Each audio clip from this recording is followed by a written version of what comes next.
SynthFest France 2023. I'm here on the booth of Sequential with Chris Calcutt. Hey, hey. With CALC. How are you? Yeah, really good, thanks, Tom. Really good. Yeah. Very surprising to see you here in France. Yeah, here in France, but also between two booths as well, of course. Yeah, it's innovation and exactly. Yeah. So here it's quite an interesting event for me because I've got kind of two brands to represent here.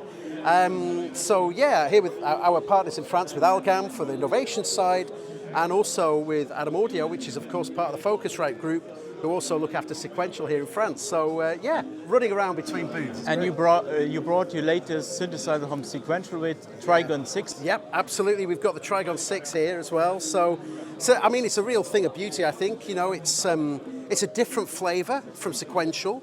It is, it kind of makes up the trio of synths like the OB6 and the Prophet 6, but of course the Trigon has got, its real secret sauce. It's so secret really, I guess, but the real thing is, we've got a ladder filter on here, so totally different kind of sound, and also that just means we can get quite a bit of variation in terms of the sounds between the three of those kind of sixes, But it's built on the same architecture as the two. Yeah, kind of, although there are some nice differences. When you look at it, the top panel, it's got all the usual sorts of things you'd expect to see from a sequential synth, but of course, as you know, we've got a third oscillator on it, and that really opens up a lot of things, especially for the polymod side. So, whereas the Prophet 6, the OB6 have got two oscillators, and you use the second one for the polymod, with this one, we've got a little bit more that we can do with it from that. I would say actually, from the point of view of the architecture, yeah, it's that same kind of knob per function thing, but we've just got lots more stuff that we can do from a modulation. And I heard a lot in the forums, it's kind of memory moog-ish. Well, I guess the reality is it's a ladder filter. You can't escape that it's a ladder filter. And of course, the memory moog was was their kind of polyphonic ladder filter based instrument, so I guess there are kind of similarities, but in terms of the actual sound, I don't think it really sounds like a memory moog. 6 voice, ladder filter, 3 oscillators, there's some common ground there, but I think it stands out on its own personally. I think it's got a lot of stuff going with it. So maybe we can make a few sounds, Tom, as well, just to get a bit of a feel. Now, as with all good synthesizers, you have an initialize setting, so you press preset and write, and that takes us back to a basic preset. So we're just getting our, sawtooth wave there. And again, you can hear the filter there. Now we've got two kind of filter settings, so we can have a 4-pole or a 2-pole, and the 2-pole just kind of gives it a bit more kind of power, I would say. Obviously it's a bit of a lesser slope on the cutoff, but it just gives it a bit more to it. Is there a compensation on the ladder filter? Because there's always that's right. So you will have that usual behaviour you would expect from a ladder filter. So if we just open up the resonance a little bit, it kind of thins out the sound a little bit, but we don't have a high pass on here. So actually it's kind of useful in parts as well, because we don't have that high pass. But one thing that we can do, and this is a really neat thing that's on the top panel, is the feedback control. And you can use this to dial a bit of that low end back in, really. The feedback is just the old Moog trick of kind of taking the output, feeding it back in. So any kind of synth that's got an audio input can do that. This doesn't have an audio input specifically, but what it does have is this feedback control already on the top panel. So we've got quite a nasally resonant sound there. If I bring the feedback down, it brings, it starts to crunch up a bit, but it brings back a bit more of the low end. We've got really loud resonance there. And the one thing that I really love about this feedback control is, if I take the resonance down, you might be able to hear a bit better with it just on a single sawtooth. You get to a point where you get this extra subharmonic added in, and if you go more, you start running down a kind of a harmonic series, and you just get these really massive kind of bass sounds. And what we're listening to here is just a single note, one voice playing a single sawtooth with the feedback on, but it just sounds massive.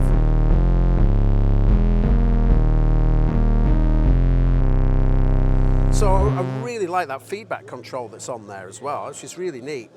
So in terms of the kind of the stuff that's on there, as I say, it's the usual sort of stuff that you can find on kind of demonstration videos all over the place. So the features, the effects, the LFOs and so on are the same basically as in the OB6. Yeah, for sure. Yeah, absolutely. So we've got a single global LFO here. I mean, the way that you access the destinations is very different because you've just got a switch. So you can just switch it onto everything if you want.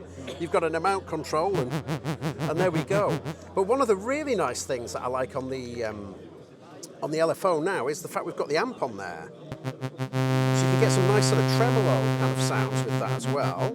And of course, the LFO goes really quite fast. So you're getting into kind of AM kind of territory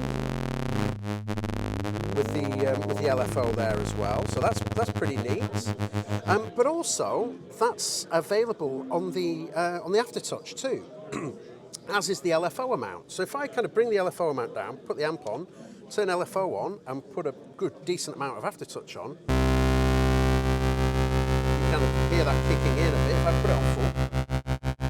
So you get a really nice sort of tremolo-y sort of sound. And now if I go over to the effects, I'll just go to the reverb over here. So we've got reverbs there on part B. Yeah, we can just...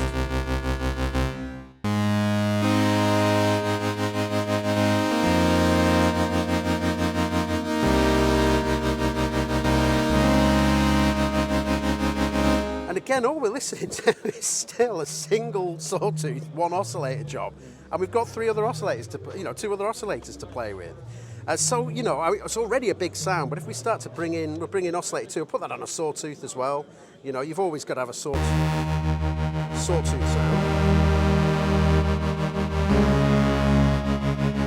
It's a really big sound.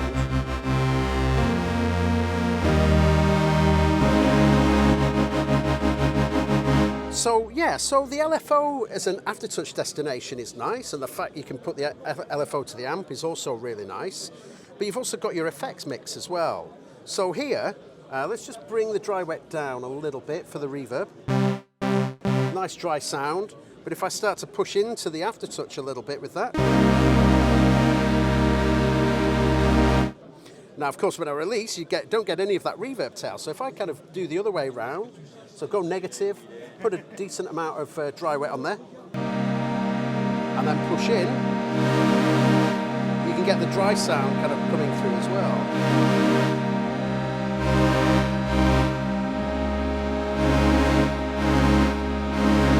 But you can map the LFOs on different destinations at once, yeah? Yeah, for sure. I mean, I could stick it on everything like that if I wanted, and, it could get pretty random. In fact, let's go to random.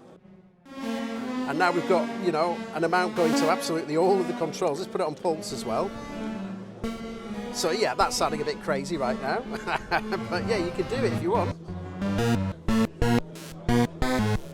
And we get the frequency up again. Okay, now we're entering into the realms of noise, but sometimes that's nice to do with the LFO anyway. And again, so we've got LFO on the frequency, on the oscillator. Yeah, you can hear the sidebands coming in with the kind of FM stuff. But of course, that's the LFO. That's like a global single LFO. So that's kind of overall the controls. So the modulation is always kind of running from the same LFO. But of course, as with all good Dave Smith designed polysynths, we've got polymod as well. And that's basically just taking this last oscillator here, oscillator 3, and using that as kind of a per voice. I suppose you could call it an LFO, except, normally it's an audio rate, so it's audio oscillator. But yeah, again, I've got a nice set of destinations I can choose. So if I go triangle on the top, on the first oscillator, triangle on the third oscillator, and just bring in frequency 1 there. So again, we're getting into FM ranges. Now the great thing about this is, in fact, if I go to a sawtooth, and let's go down to the bottom octave. Now you can hear, let's slow it down a bit more. Let's take the keyboard off. There we go. So you can hear it kind of just triggering that low oscillator there is just triggering the pitch. But now if I press another note, so I'll go an octave higher, so you kind of get a nice delay effect because it's per voice. So that oscillator is getting triggered when I trigger the next key. And you can hear how they kind of go out of sync. And again, you can increase the speed here. Or if you want to, we can change the octave range.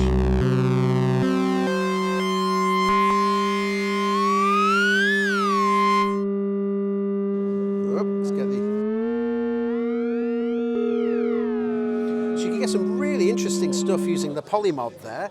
And that's, yeah, using oscillator 3. So that does mean then we've still got another oscillator here to play with. And in fact, let's just bring the... Get to a fifth, why not? And then let's bring that right down again. Put it...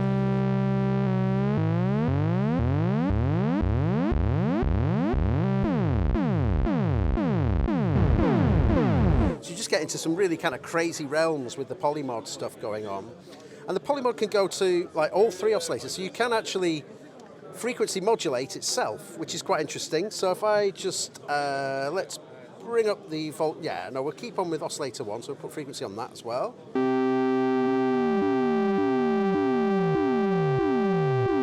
And as you increase that there, you can hear now that the LFO is kind of slowing down, or the oscillator's sort of slowing down. Up, so you can kind of, yeah, you can FM itself with the destinations there. Other destinations include the pulse width and also the feedback control that we looked at before as well. So I can kind of, let's bring the feedback down. And again, you get some really gnarly kind of sounds there. It's quite a nice sort of sound.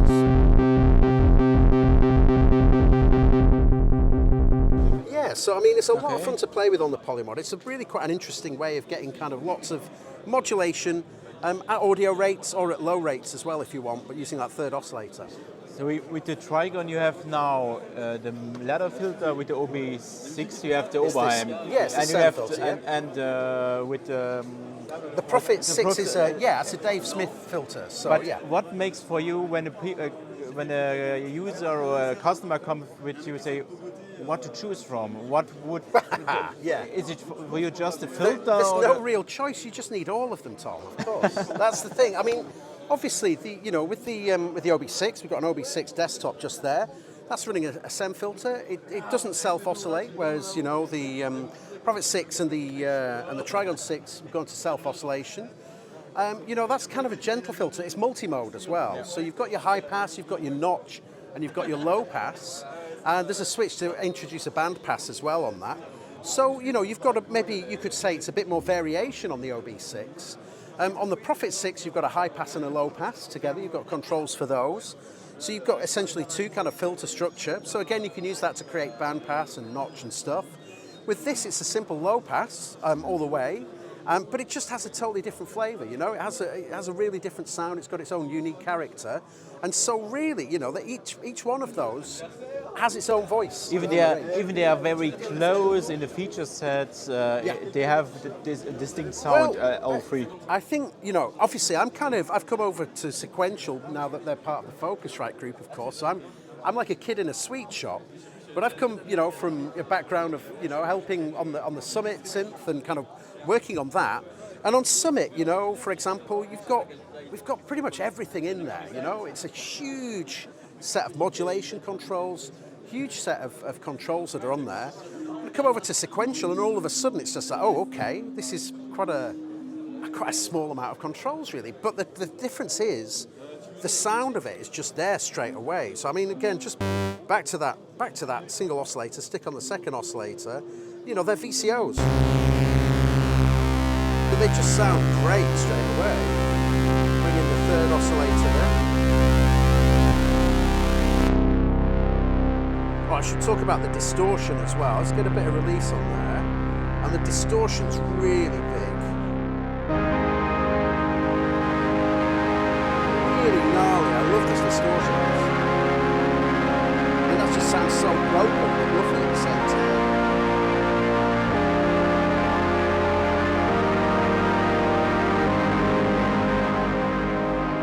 And then of course, we've got pan spread as well, so we can just send everything out left and right. I'll stick my other headphone on for that.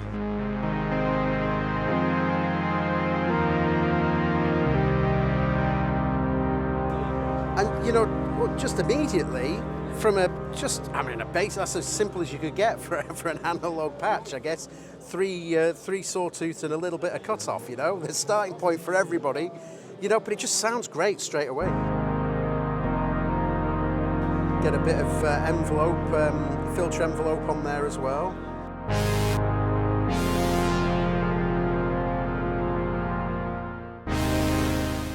Maybe a bit much. Just bring that back a touch. Put the 2-pole on as well.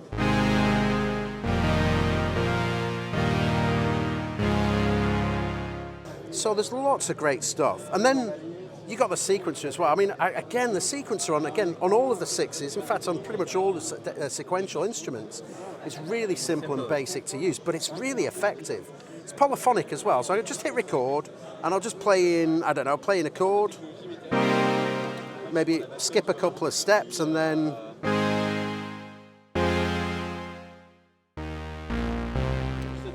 just keep. Okay, that'll do, 16 steps. I think it goes up to 32 or possibly 64, I can't quite remember. But now I've recorded that in. And at the minute, we've got the tempo and the clock divide. I really like the clock divide there. So just go to an 8.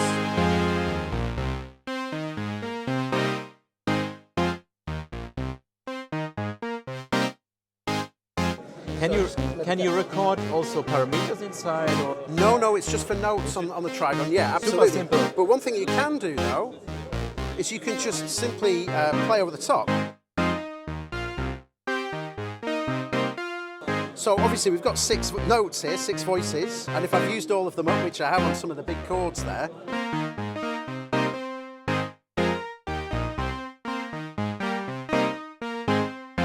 and again, maybe we'll stick some effects on there as well. Go for the ring mod, maybe. So you've got 2 effect slots. Some nice chorus on there as well.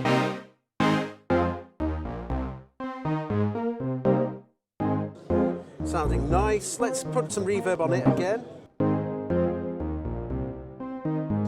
Maybe switch on to this one. We'll go to sync and we'll turn on the Bucket Brigade delay.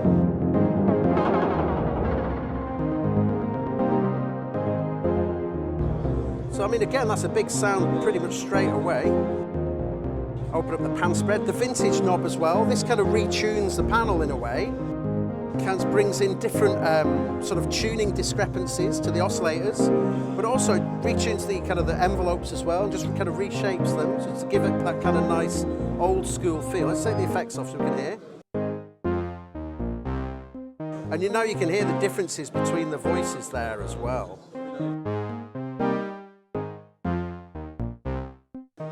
There we go. Now again, you can hit the record button and then transpose the sequence. So if you want to transpose the sequence, octaves, down an octave, whatever, just hold the record button and it'll let you do that as well. I guess another thing to mention is let's just restart again, and we'll just go to 3 square waves or pulse waves, and we'll just turn it up. And we've got tons and tons of pulse width on this, so.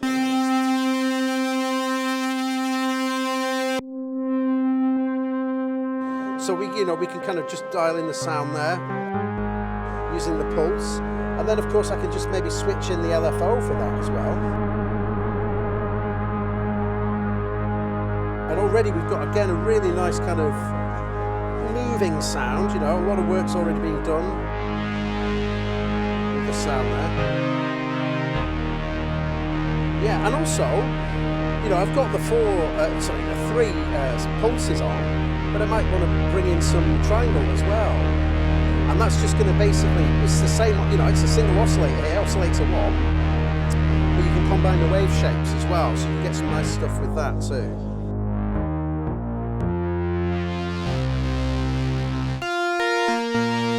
So yeah, you can get pretty plinky-plonky as well if you want.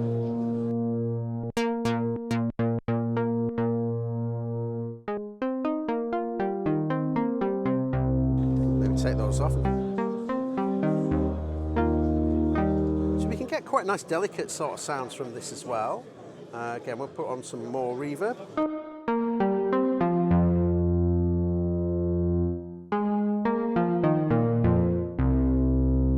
Maybe a bit of polymod.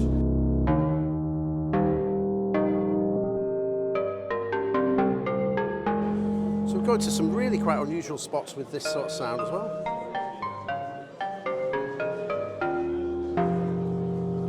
So yeah, lots of stuff we can do with it.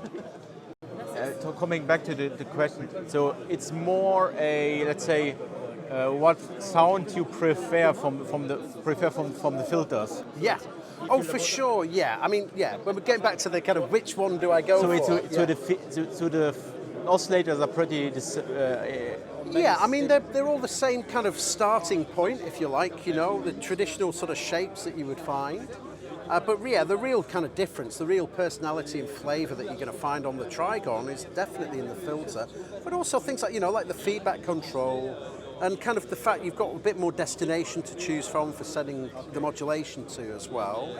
And yeah, more control on the aftertouch. So yeah, I mean, it's the filter really. That's something very personal. Is something missing for you in the synth, which could be added in future by a firmware update? What, for me personally? Yeah. Oof. Well, I'm a big fan of microtuning. Okay. And I do know that, for example, on the Take 5 that we have around the corner, recently there was a firmware update which allows you to save your alternate tuning table with the patch. I mean, that would be nice for something to see. I mean, that would make me a happy man.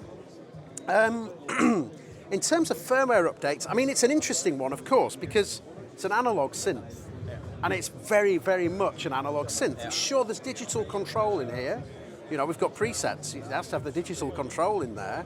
And I suppose there are certain things that could potentially be done with firmware. Way effects and so on, but in real terms, though, it's an analog synth, and that's its whole purpose. That's its reason for being.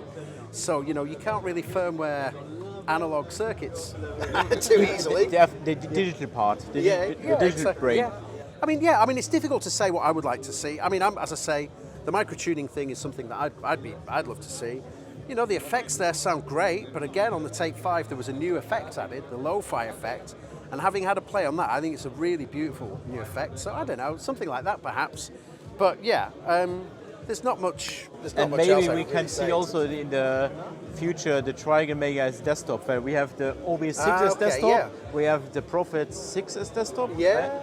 So I mean, pretty much all sequential instruments have got desktops. I mean, yeah, I think that would be a lovely thing to see, of course. You know, I don't know what to say really. I totally agree, but this is what we have. And yeah, but a small format desktop system, yeah, I think a lot of people would like that. I mean, if people are like myself, you know, desk space is valuable. Very limited. Yeah. You know, so yeah, something like that I think would be good. Okay. But yeah. Thank you for your time and for the demo. Yeah. It's shipping. It's out there now. Yeah, it's in stores. It's available now. So go to your local store and go and check it out. And no ship shortage. Everything is running, so you can deliver. Oh yeah, absolutely. Yeah, no, it's all out there in the field now, in the channel, as we say. And so yeah, it's available. Okay. You can go and get hold of one from your local sequential dealer now. Okay, thank you, Chris. Yeah, thanks a lot. Cheers. And a good SynthFest 2023 for you. Thanks a lot, Tom. And the same to you. Thank you, and hope to see you again in the next video. Bye.